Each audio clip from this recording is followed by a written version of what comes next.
What's happening, ladies and gentlemen? Welcome to another video. That's right. This is a Raw review from yesterday, in fact, April 4th, 2016. Hope you're all well. And whatever it is you are doing. Before we start this Raw review, I've just got some quick thank yous to pull out. Big thank you to everyone who came in that live stream on WrestleMania. It's doing very well at the moment from what I'm seeing. Nearly 2,000 views. Thank you so much for that. Probably the longest live stream I've ever done in my life since doing this. Apologies to anybody who came in there and had to put up with some of the garbage that was in there involving the bullying, not the bullying, the trolls that came in there as well. But I wasn't thinking about that. I wasn't worried about that. I appreciate everybody who came in and had a good time and enjoyed me giving the best commentary that I can do, or the best thing that I can do watching WrestleMania. So hope you guys enjoyed WrestleMania as well. And more importantly, ladies and gents, hope you guys enjoyed Raw too. That's right, because that's what we're here to talk about, ladies and gents. We're here to talk about good old Monday Night Raw from April 4th. And as it seems to always do after WrestleMania, it delivers. It didn't half deliver. Unbelievable, great stuff. A very weird start, though, to be honest. A very weird start, because Shane came out and Shane came out to say goodbye. McMahon came out looking to gloat with Shane and everything, and it came out,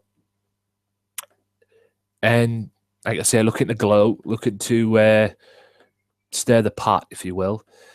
But the Dallas crowd got on Vince's case because they wanted Shane to stay, and he was ready to say goodbye and take his leave. Like the deal was, if he lost, he'd be gone. But it didn't kind of work out that way, because people wanted him to stay. People wanted him to, to stay and run the show. And it even got to the point where the crowd started chanting, "Give him a chance." And Vince gave in.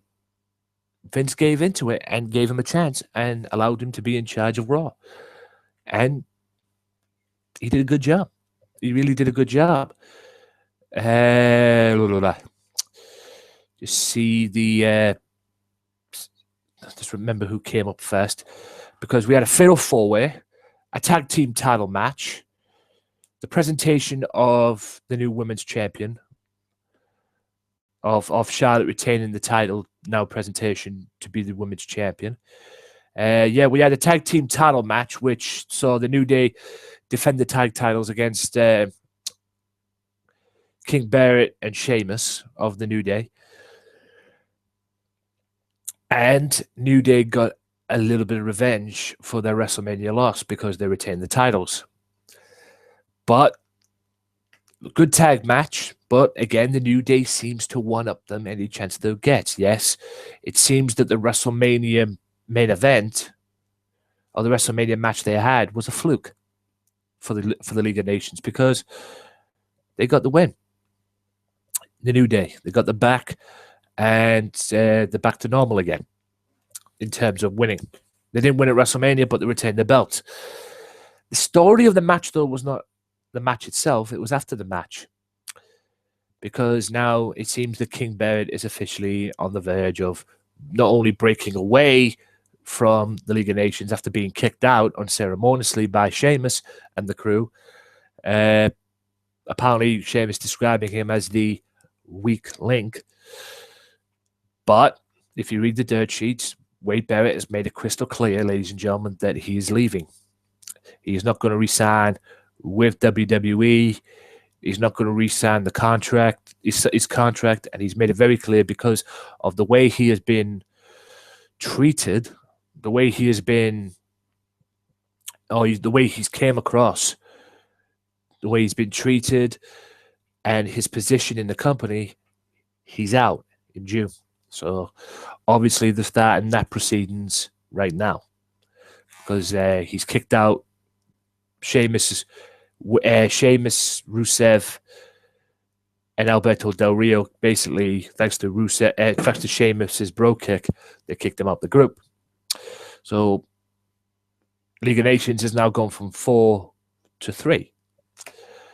And that happened because Sheamus was not very happy. And if you saw WrestleMania, they're getting beat up by Legends. They're getting outsmarted by New Day. He had a point in a way. They should have been more dominant, but they weren't as dominant as they thought. So, what's the future now for League of Nations? We'll see moving forward. Summer Rae came out, started running a mouth about Team Bad and Blonde losing at WrestleMania. Yes, they lost at WrestleMania because Naomi tapped out to Bree's Yes Lock, tribute to Daniel. And Summer Rae came out and started saying that if she was the captain, she would, it would have been different, yada, yada, yada. And then Sasha came out and put her in her place, basically, and defeated her and made a tap to the bank statement.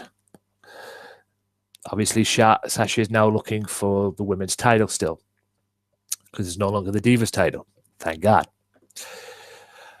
A debut on Raw of Apollo Crews, ladies and gentlemen, and a carbon copy debut of his, I believe it was NXT pay-per-view debut or NXT main Big Show debut, because he got to beat Tyler Breeze, and Tyler Breeze got made a fool out of again. But Apollo was impressive. Give him his due. As he is. If you watch NXT, you know he's impressive because he's really, really good. He really is. Hopefully he can get something good on Raw or SmackDown, wherever he goes. And it'd be interesting to see what happens for him in the future on Raw. I would imagine he's still going to be in NXT. There's no terms of a call-up yet. I haven't heard now in terms of him being called up. But, yeah, we'll see. All in all, impressive debut on Raw for Apollo Crews. I'll go to Barrett Corbin first before I go to the world title. 2 matches, a match passed, because Barrett Corbin made his debut on Raw as well. And even though it was a double count-out with Dolph Ziggler, he basically made an impact on Raw, just like he did at WrestleMania, winning the Andre the Giant Memorial Battle Royal. And he basically destroyed Dolph Ziggler, hitting him with the end of days on the outside, and basically making a statement that he means business. It started at WrestleMania when he won the Andre the Giant Memorial Battle Royal, and it continued on Raw. Be interesting to see where he goes from this. How would I say it's a different Baron Corbin, the NXT one? Seems that way. I don't know. I wouldn't say it fully. I wouldn't say it 100%, but it seems that way. It seems that it's different to what Baron Corbin was on NXT. Because, well, let's face it, he's made his debut at WrestleMania, wins the Andre the Giant Memorial Battle Royal, and then comes out on Raw and destroys Dolph Ziggler. So what we'll see remains to be seen. So we'll have to wait and see what happens in the coming shows. The World Champion came out segment before that to gloat. You know, he's now the World Champion. He is the man. He's not liked. He's not hated. He's just on top of the world at the moment, and rightfully so. He beat the man. He beat Triple H, and he's the World Champion. And he opened up to all comers, all challenges for his title, because he knew there's going to be, now he's the World Champion, he knew there was going to be a big list, as long as a shopping queue for him for the title. There's going to be a long list of people wanting to come and see, wanting to challenge him for that title. 4 guys came out. Chris Jericho came out first and got in his face. Then AJ Styles came out wanting the shot. Didn't have to. Roman showed him the belt and he nodded. And then Kevin Owens came out looking for some in a way, retribution, losing his Intercontinental Championship at WrestleMania. It's time for him. That's time now for him to go to the WWE title. And then Sami Zayn came out, who was a constant pain in the ass to Kevin Owens. And then a fight broke out between Owens, Jericho, Owens and Zayn, Jericho, and AJ Styles. Much to the delight of Roman Reigns, he was just like watching. And then Styles got thrown outside the ring, and then Jericho turns around and gets clipped with a spear. He's made a statement, man. He's the world champion. He's not fazed by anybody. And then backstage, he walked into Shane, and Shane told him there was going to be a fatal four-way match for the #1 contendership, which was the main event. Styles, Jericho, Owens, and Zayn. The winner gets a shot at Roman Reigns. More on that later. Zack Ryder came out to defend his Intercontinental Championship after winning it. Said it praised his dad and everything, and thanked his dad and that. But I'm sorry to say, guys, WWE seemed to have screwed him. Because it seems the little Cinderella story is over. We have a new Intercontinental Champion in The Miz. Yeah. Miz came out. Wasn't very happy with what happened last night, the previous night at WrestleMania. Claims that Zack Ryder stole his moment. Stole his WrestleMania moment by winning the Intercontinental Championship. The match went on. It was a good match. But Zack got distracted. Miz got in the face of Zack's father. Zack's father pushed him down on the floor.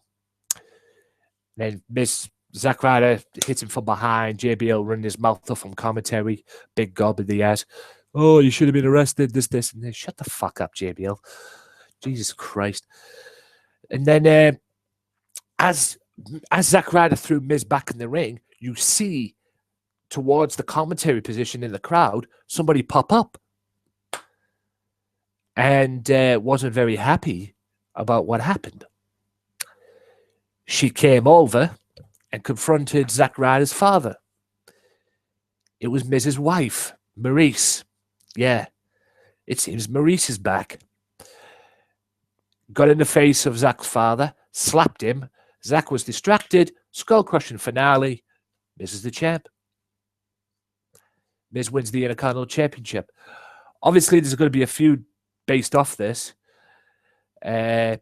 Probably, since, from what I'm guessing, Payback is May 1st, it seems that at Payback, there may be a match between these two for the Intercontinental Championship to settle it.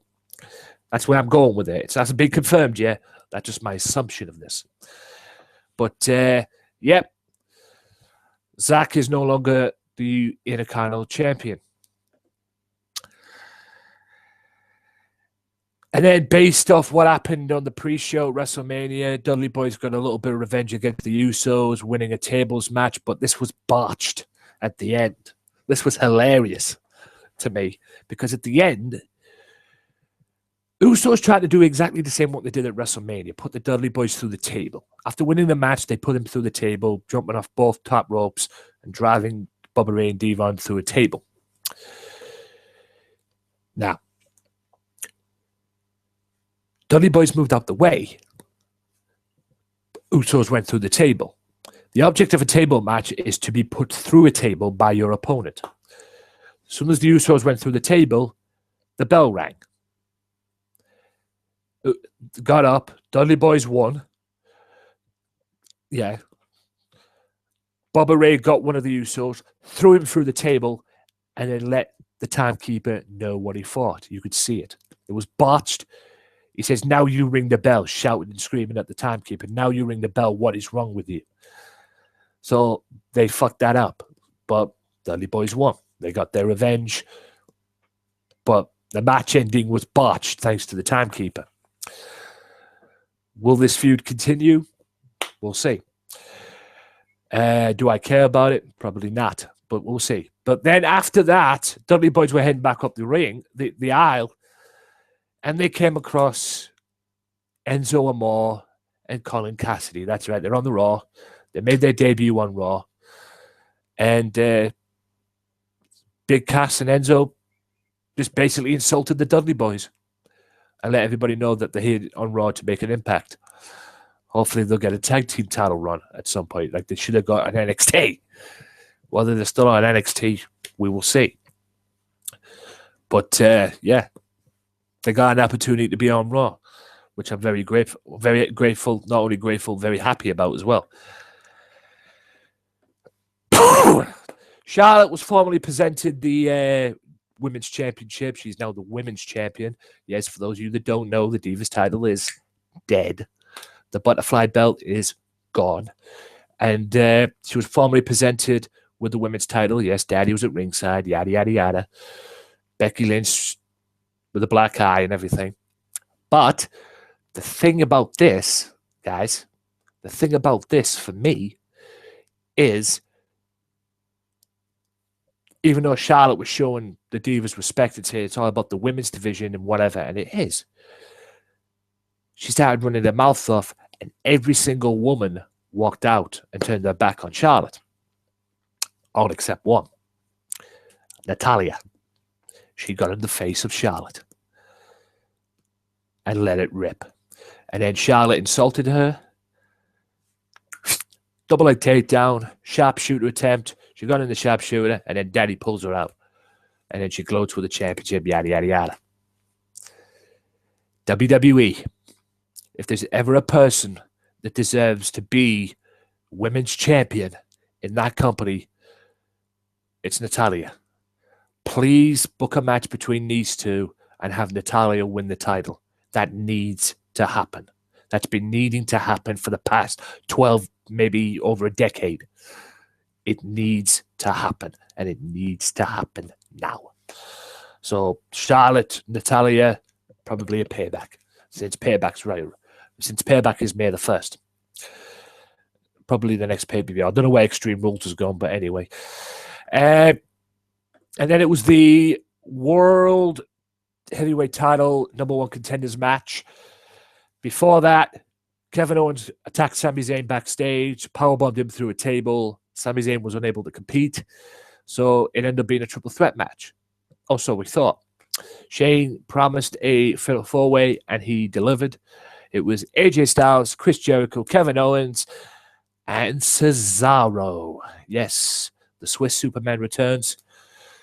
And a great main event, very good fatal four-way match on a very good Raw. And the Styles Clash prevailed, ladies and gentlemen. For those of you that don't know, he used it at WrestleMania, and he used it on Raw to get the win and become the #1 contender. AJ Styles is the #1 contender for the World Heavyweight Championship. Will he win it? Probably not. But I hope so. He does win it, but I highly doubt it. AJ Styles is the #1 contender for the world title. He beat Chris Jericho with the Styles Clash to win. The Styles Clash is not being banned in WWE, according to rumors and everything that Vince wanted to ban because of the neck broken and Yoshitatsu shooting his mouth off, an ex-WWE employee and all that. Give me a break. So Styles is now still using the Styles Clash, and he used it to pin Chris Jericho to become the #1 contender for the World Championship. And that wrapped it up for Raw, and I will give Raw a solid 8 out of 10. There's a few he's and there's that shouldn't have happened, but I'll give it a solid 8 out of 10. In my terms, 4 out of 5.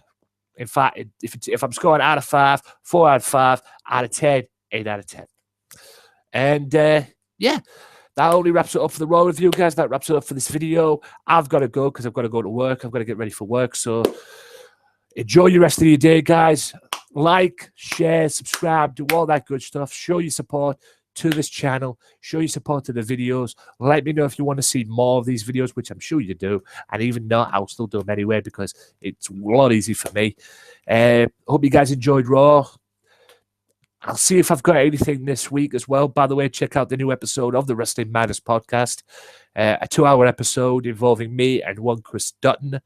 It's up now on the channel. Check it out. It is a tribute show, 2-year anniversary show, but a tribute to Chris Travis as well on there as well. So be sure to check it out. Plus 2 top 10s from What Culture as well that I've covered.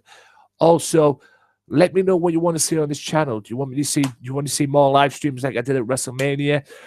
Do you want to see what can I do to bring this to you guys, to make this channel great? What can I do?